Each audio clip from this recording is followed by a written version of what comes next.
not going to lie, I did spend 15 minutes going through IMDb earlier because I was like, I can't believe I've never seen a movie with him. But here we are. And I'm here to talk about efficiency. And I've been reworking this talk, and I realized that the real topic is actually still doing the right thing better, but instead of leading with efficiency in mind, it should be putting the management into engineering management. And I'll explain a bit more about what I mean with that. Because I spoke about this whole topic and gave an older version of this talk in New York for the first time at LeadDev in March this year. And that was 7 months ago. And the first words that I said on stage here was, with this slide, I said, it's been a year. And that was in March. And now it's 7 months later, and it's kind of still been a year. And efficiency specifically was at that point and still is often cited in layoff reasons by CEOs. And technically, we're also still in 2023, the year of efficiency that Mark Zuckerberg of Meta declared earlier in January. And over this year and since giving this talk, I've spoken with dozens of companies and many, many leaders, including today, thanks to everyone who I've been able to chat with so far. And I've been trying, like you probably too, to just make sense of what's going on. And yeah, that whole thing was 7 months ago, and a lot of things have changed, but some things have not. And our industry has been changing, not for the first time. And I worked in finance in 2008 during the financial crisis. And I've been thinking back to that time a lot over the last months. Because overall, the question that's been looming for me in my head has been the one that many of us have probably been grappling with this year. And the question is, what do all those changes mean for our roles as leaders? Because many of us got into the work that we do as leaders for the people and the tech, and probably not necessarily for the spreadsheets. And this whole question of what should engineering leaders do, what should engineering manager roles look like, if you want to start a big, hot debate on LinkedIn, I recommend that topic. That's always a good one.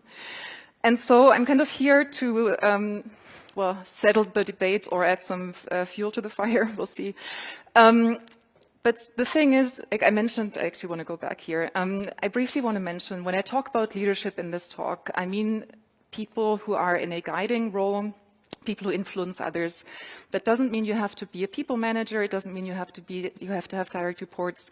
It just means that you have responsibility in a certain area to guide other people. And that's where this talk is for you. It's also for you if your company's recently done layoffs, if it's bootstrapped, if you work on technical initiatives with your team. Also, if you find talking about money uncomfortable, because we're going to talk about money a bunch today, and in a lot of cultures that's taboo. In a lot of countries, people just don't like to do that. Maybe your team has no product manager, or your team does have a product manager. It's a big plot twist. I know none of you were prepared for that. Or the engineers on your team are regularly asking, why can't we just make this or that technical investment? I've certainly had a lot of those conversations. Or you've wondered what your boss is thinking about or doing all day.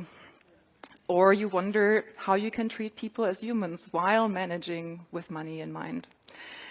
Or you work with a new team, a team in an expansion area, a specialized team, a very expensive team, or basically just really any team. Then efficiency is your job. And that's where we're kind of back to the topic that I initially set out with. Because we're still in a time of high uncertainty for our industry, and a lot of us have questions or are nervous or scared, and that's very understandable. And that's why I want to take us back to the very foundations of what we do. And the core of our role as leaders is, and I'm going to come here with a very businessy definition, it's our job to use resources smartly to help our business achieve its goals. That's it. If you manage people, this means making smart decisions about how you spend budgets, how the folks you work with spend time. By the way, we're not calling people resources. I think it's 2023, we can agree on that. And if you own tech, for example, as a tech lead, this means you make smart decisions about how software gets built, the architecture decisions you make, and again, how time and money are spent. That's the very basics, that's it. And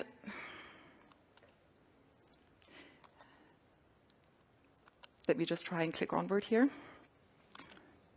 Oh yes, exactly, because there's two parts here that I want to pull out. So as engineering leaders, when we say it's our job to use resources smartly, that's one part that I want to talk about more and help our business achieve its goals. And that means, back to what should engineering leaders do, it's our job to be efficient and be effective. And that's where we're going to talk about F words. Specifically, I want to speak a bit more about effectiveness and efficiency, because both have been quite talk of town. They're also easily confused. There's not a lot of, sort of really shared definitions, and both get thrown around quite a lot, and especially efficiency at this point has a really bad reputation. I'm not here to defend that necessarily, but I want to make sure we're all talking about the same thing. So let's talk about efficiency. And with efficiency, I want to introduce you to calculator capybara. Capybaras, fun fact, live on land and in the water. They have partially webbed feet, which makes them really good swimmers. And a word of caution, in their natural habitat, capybaras do not use calculators. So calculator capybara stands for efficiency. Like normal capybaras, it's able to navigate any terrain to figure out the best path forward. And it asks, what steps are we taking and how? That's what efficiency is about. So efficiency is about action. How are we moving with the people, the resources that we have, and time and money, and using those smartly? It's also about avoiding waste along the way. If you've ever gotten into lean management, Kanban, you've probably heard of that. Waste can be things like money, time, or just mental focus. If you have a dozen priorities, that can also be really wasteful. And efficiency is measured by limiting waste and the output that you generate. That's really it. And of course, we can only figure out the best path to take forward if we know where we're going. And that's where we're back to one of the struggles that many companies have, which is effectiveness. And that's where I want to introduce you to Idea Impala. Fun fact is, impalas are just under 5 feet long. I don't remember what that is in meters. I'm technically a metric system person. So they're under 5 feet long, but they can leap 32 foot far. That's the equivalent of me jumping 38 foot right now. I think that would crash the wall in the back. I did practice at home, but I'm too shy to demonstrate right now. I don't want to scare the people in the back.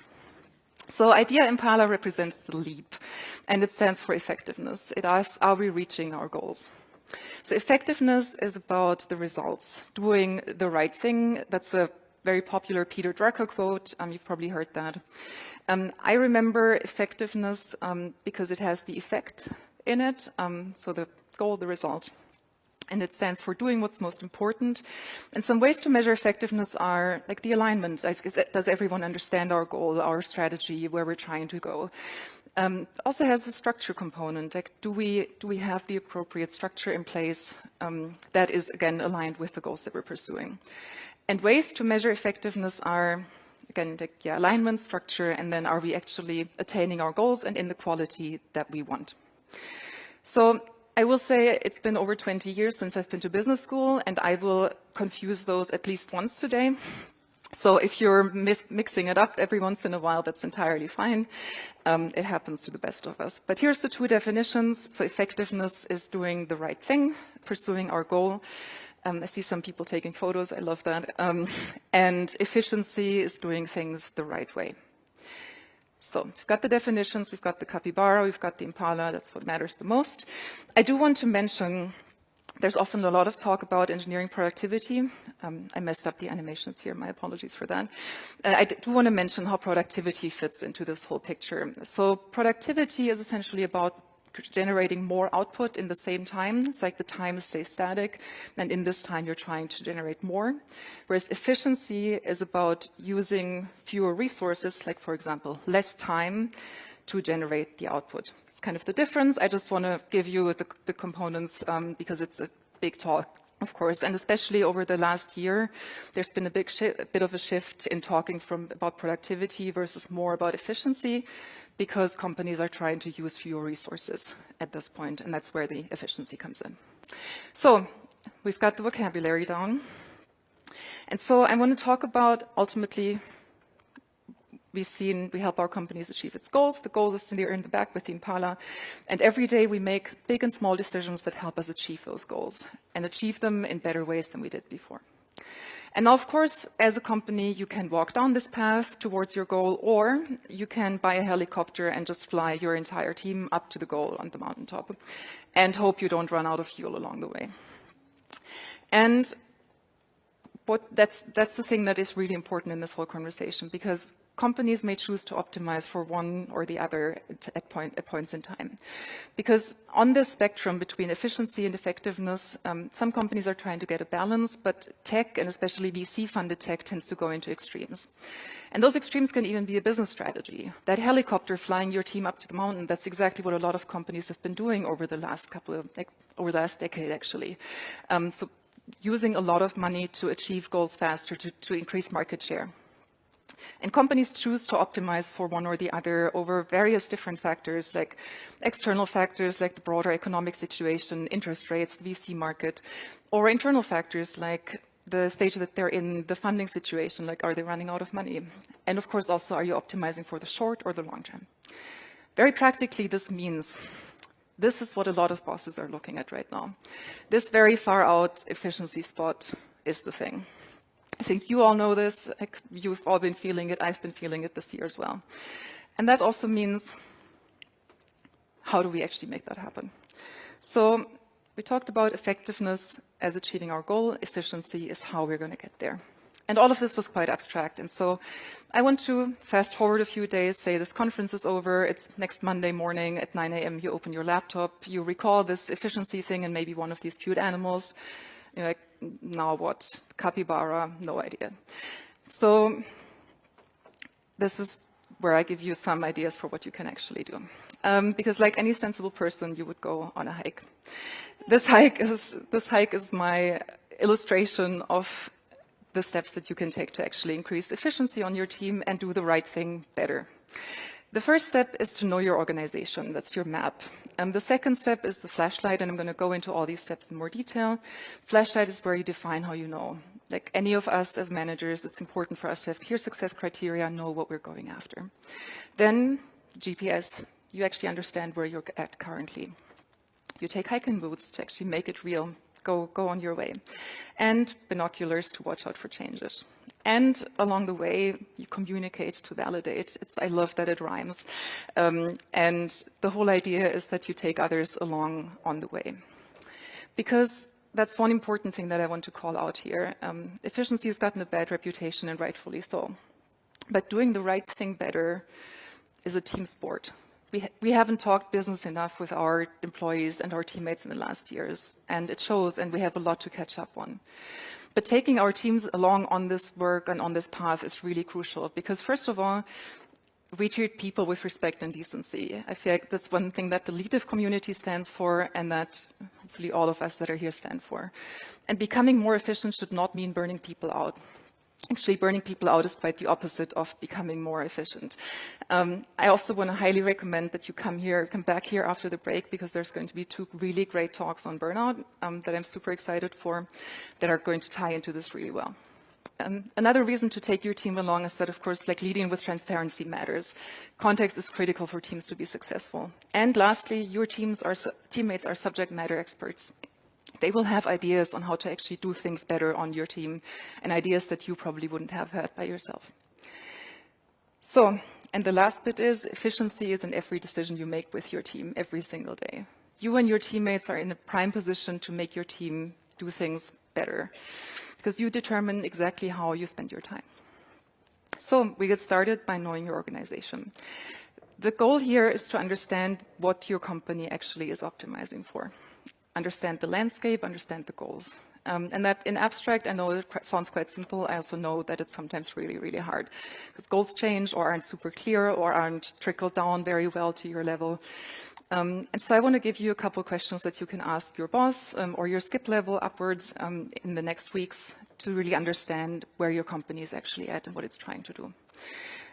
So some of the questions here, by the way, all the resources and things that I'm sharing today, you can also find under this bit.ly link that's in the slides. It's bit.ly/engineering-efficiency. I just wanted to mention that briefly. including, for example, these questions. So questions you can ask is, for example, what are our values, our principles, what are our constraints? Like if maybe you don't have a budget, a lot of line managers don't get access to that, unfortunately. So talking about what is the organization optimizing for? What is our goal? How are we, for example, as a team or as a unit, as a department, making and costing the business money?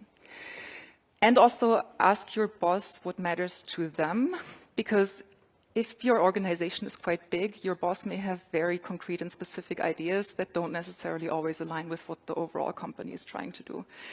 So that can be an important bit here. Sources, and of course asking about the budget. Sources can be, of course, speaking with your boss, reviewing documents like a strategy, following industry news. I like, for example, the Hard Fork podcast that the New York Times puts out every week. And for your budget, ask your HR or finance partner. Pro tip, if you don't get access to a budget, ask your HR team what number they use as an estimate of cost per employee hour. Because most companies have something like that they use to run internal calculations. If you get a number like that, it can be really helpful to just have something that you can work with. Say, cost per employee hour is a relatively common thing. So knowing your organization and your boss, and the next step is, and I'll have this slide with every one of the steps that I'm sharing with you. The whole idea is that you push information. I loved earlier in the last talk when the speaker talked about like having to pull information out of the employee. That's something that I would encourage all of you to really avoid if you can. It's like push information out. I have a template here that's linked in the slide for doing something like that on a weekly basis with your boss, but it doesn't matter how you do it. The whole goal is that you speak with people about, here's what I understand. Here's what I understand our goals are as an organization, what we're trying to do. As a result of that, here are the things that I plan to do with my team. Does that align with what you're looking for, dear boss? Dear team, what do you think about those ideas? What feedback do you have for me? What do you think we should be doing? So the whole idea is to be owning that communication and take people along, because again, leading with transparency and building alignment along the way. So that was step one. Know your organization, know your boss. Now we have, as an artifact, a clearer sense, hopefully, of what the organization is trying to do. Next step is getting a flashlight, defining how you know that you're doing a good job. And that's where we're going to talk about metrics. One of my favorite topics. So, and of course, I have to start the metrics session with a disclaimer because it's a big topic and it's an important one. And this is the reason why, really. Metrics create incentives. Metrics help us, of course, understand where we're trying to go, and they also focus our attention as leaders. And incentives create behaviors. That's called measurement reactivity. When people know that they're being measured on something, it will alter the way they behave. And we can use that in a positive way, of course. But in scientific experiments, researchers usually try to avoid this, for example, by concealing what the actual purpose of a study is. You've probably read about this when people just sit down and they have to fill in a test, and then it turns out it's actually, the real question was whether they looked at themselves in the mirror along the way or something like that. And these behaviors create culture. Culture is the behaviors that we reward and punish. Every piece of feedback we give, every praise, promotion, who gets invited into which meetings, all of those things create culture, whether we like it or not. And that's why the metrics we choose matter more than you may think. And this is why it doesn't matter if you use Dora, Space, DevX, Flow, or whatever other framework is going to come up. I also think they're all useful frameworks, by the way. It doesn't matter if these metrics don't measure what's important to your company, if you don't have your team and your boss on board, and if you don't actually use those metrics to make decisions along the way. So use metrics, and I'm going to help give you a framework for choosing which ones. I'm just pushing the button really hard with the remote. That's always the thing that really does the trick. So people often ask, like, what metrics should I actually use? And I think it's a good question, an important one, and I want to give you a framework to think about which metrics to pick for your team. The right metrics, first of all, are the ones that are actually shared. So like your team has access to them, they understand which metrics you're using, and they're actually used, like you talk about them as a team, you use them to communicate with your boss. So the first step is like measure effectiveness and efficiency. Don't over-index on one. Even if your company is currently really in a big efficiency mode, keep an eye out on the effectiveness part. Like, keep an eye out on, are we actually achieving our goals, or are we just being super productive, but it's actually completely misaligned with what the company is trying to do. Get a mix of leading and lagging indicators. Like, the clearest example for me there is always hiring. Like, the lagging indicator is like, have we hired the person? But that can take, I don't know, 6 months. I'm based in Europe, so we have like long time frames to deal with. Leading indicator is something like how many people, like how fast are we getting people through application stages. So having a mix of both metrics can always be really helpful. Bless you. When you're just starting out with metrics, start with what you can easily know and impact. It's really tempting to like spend a 6-month project on like building out this amazing dashboard. Start with what's easy, what's accessible. Start with the things you can easily measure. And the next part I find really important is that just because it's not easily quantifiable doesn't mean that it doesn't matter. There is a bit of a philosophy in our industry, and I've also been sort of at fault there, that you want to, like, basically the whole thing is that you need to pay attention to the things that aren't necessarily quantifiable. So things like, for example, like I think a lot of employee engagement tools have done a really good job at making some more things measurable, like employee sentiment, how are people doing, well-being. But there's still a lot of other things, like people's performance, the feedback flows on your team. Those things are necessarily not transparent, not necessarily visible, but they're still important. So just because you don't have metrics for something doesn't mean that it doesn't matter. And avoid wrong incentives. Like, wrong incentives are basically, I like to ask with any metrics that I define with a team, is like, what if we took this thing to the extreme? If, for example, we only focused on our feedback culture as a team, if all we did was give each other feedback all day, every day, like, technically feedback is a great thing. Having a strong feedback culture is also a good thing. If we overdid this, we probably wouldn't have time for, say, anything else, like getting the work done. So I like asking this question with any metrics. What if we took this to the extreme? And lastly, make clear if metrics are for or about a group. That point is something that I found really important because it's often a big source of tension in organizations. So I distinguish by metrics for a group. It's basically metrics that are, for example, for a team. The team is learning based on those metrics. They're iterating. They're using, for example, DORA metrics to see, hey, how are we doing on deployments? How is our quality going? Those metrics are great. Those metrics are super for the team. They may be entirely useless to your executives because your executives currently care about how fast are we getting new features out to customers. Actually, that's a bad example. That would actually be great alignment. Your executives currently care about improvements in an entirely different area. And that's metrics about a team. So you may need a different set of metrics for your team to use for their learning, for their continuous improvement, compared to the metrics that you're using, for example, to report about the team to your bosses, to your executives on how they're doing. And the main reason, or the main way to solve this, is basically to make clear what are the metrics for that we're using and who are they for. So that's how to choose metrics. I want to give you a couple examples for metrics that I found useful in this whole effectiveness and efficiency area. I'm just pressing the button really hard there with me. There we go.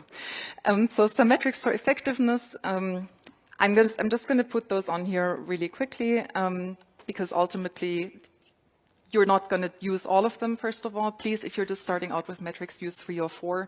That's more than enough. The whole idea here is really to give you a set of metrics to pick from. And again, start with what's easy to measure. Start with things that you can already see and that you have a setup for. Those are also not like the end-all be-all. It's a very big mix of, for example, frameworks like DORA, combined with agile metrics that are very common. And also like things that are a bit harder to measure, like, for example, feedback regularity. And again, also this arrow here points to the visibility. So typically there are some leading indicators, others are more lagging indicators. And you can find all of this under the link. My whole point is here, there are various different ways to measure things. There are various different ways to create a narrative. And no matter what you do, keep in mind that metrics are signals, not targets. They're lamps that illuminate the path that we're on as a team and not the light that we move towards.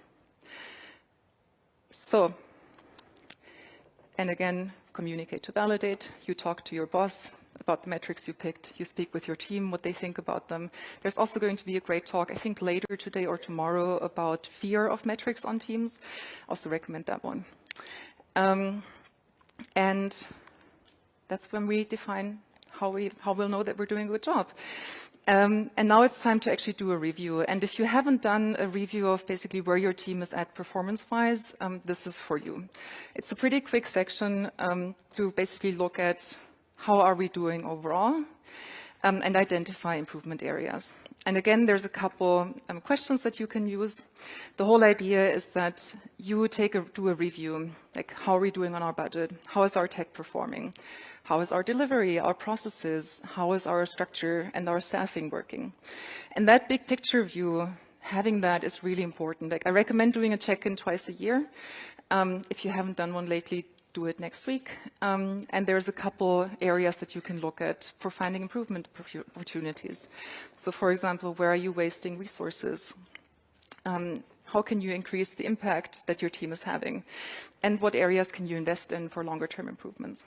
And loop in your team for this one. Like speak with them. They're going to have ideas. They know the service that's always been bugging them, and that's leading to a lot of distractions. So do this as a collaboration. And again, speak with your boss, speak with your team.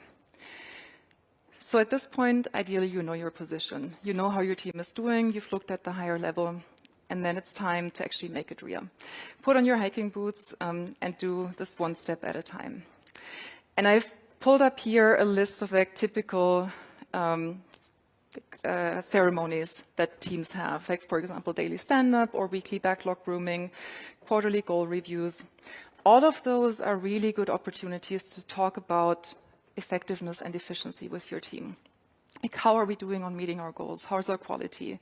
On the efficiency side, like how can we get better? And I know a lot of teams are doing retrospectives, for example, but I also know that it's really, really hard to prioritize the action items that are coming out of those kinds of conversations.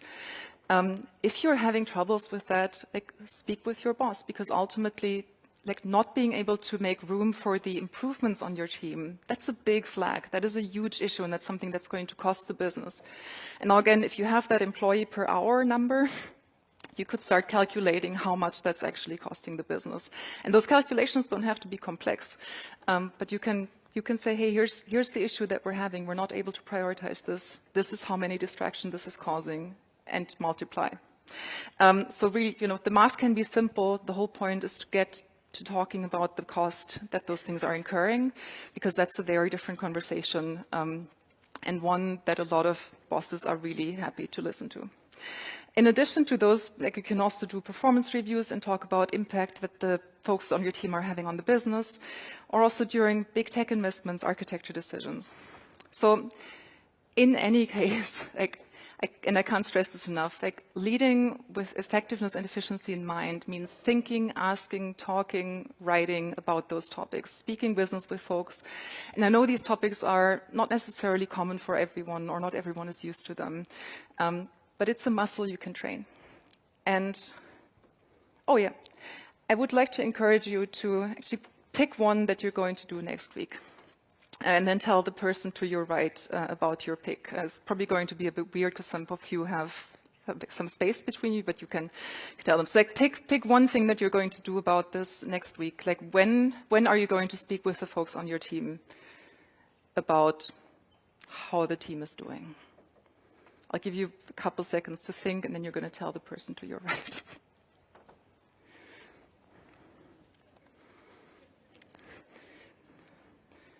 I can see when you're talking, so. Or when you're not talking also.